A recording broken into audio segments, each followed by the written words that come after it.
We are now going to focus on a very important running technique that will be incorporated in your training programs. This is interval training. This video is a guide to running fast, no matter what your goal is. Interval training is an extremely popular training technique for all levels of runners. It assists in increasing your speed, your strength, and your cadence, while decreasing your recovery time. In other words, the aim of interval training is to make you feel comfortable at a consistently faster pace. For those of you who do not know what interval training is, it refers to a type of training in which short periods of high-intensity efforts alternate with less intense recovery periods. In this course, this high-intensity training is divided into two categories: speed work and hill work. The first of these is speed work.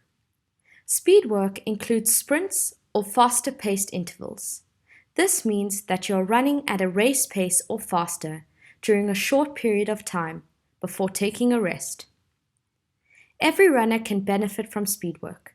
In fact, even if running fast is not one of your goals, speed work should still be a part of your well-rounded training program. Speed work is commonly done along a flat route where there is little incline or decline as possible. The track can be a great place to do speed work. The distances are measured, you don't have to stop for traffic, and the surface is smooth and flat.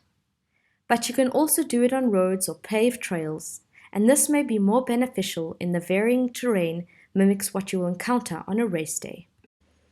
As you can see, there are various days on each training program dedicated to speed work. For example, one of our speed work sessions for the 5-kilometer beginner program involves a fartlek session.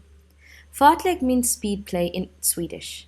The speed of running varies by alternating surges of high-intensity running with periods of easy running. This session in particular includes running sprints of 150 meters approximately 4 times, with a break of 3 minutes in between. First, you'll find a flat route. You'll then warm up for 5 to 10 minutes. You'll then go out and measure 150 meters. Then you'll run hard at a sprint pace or your maximum effort pace. After each sprint, you will jog, or if need be, walk, for 3 minutes, and then you will begin the next sprint. You will repeat this 4 times. Don't forget to end off with a cool down of at least 5 to 10 minutes. The second type of interval training is hill work.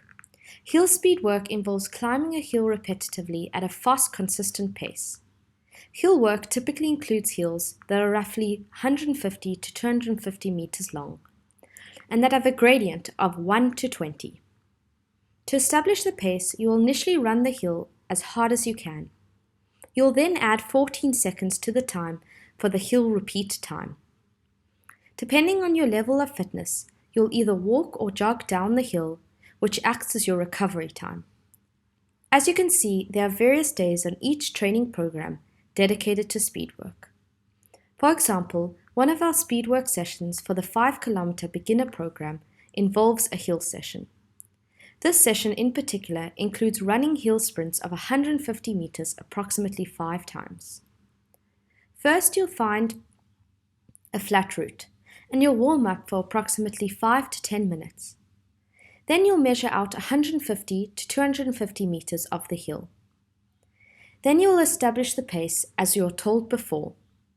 You'll sprint the hill, and when you reach the top, you'll break. Will either be jogging or walking down to the bottom of the hill. You repeat this 5 times.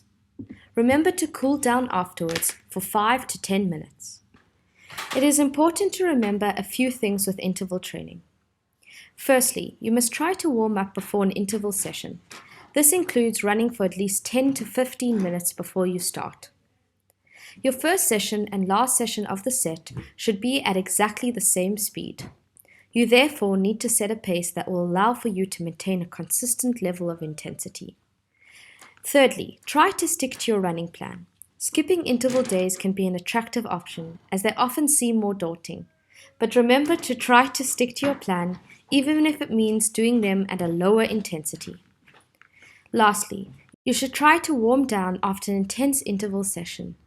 Ideally, you should aim for a 5 to 10 minute jog. We recommend doing interval training no matter what your running goal is. Depending on the distance you are racing and how many weeks you have left in the training, the frequency, volume, and type of speed work will vary.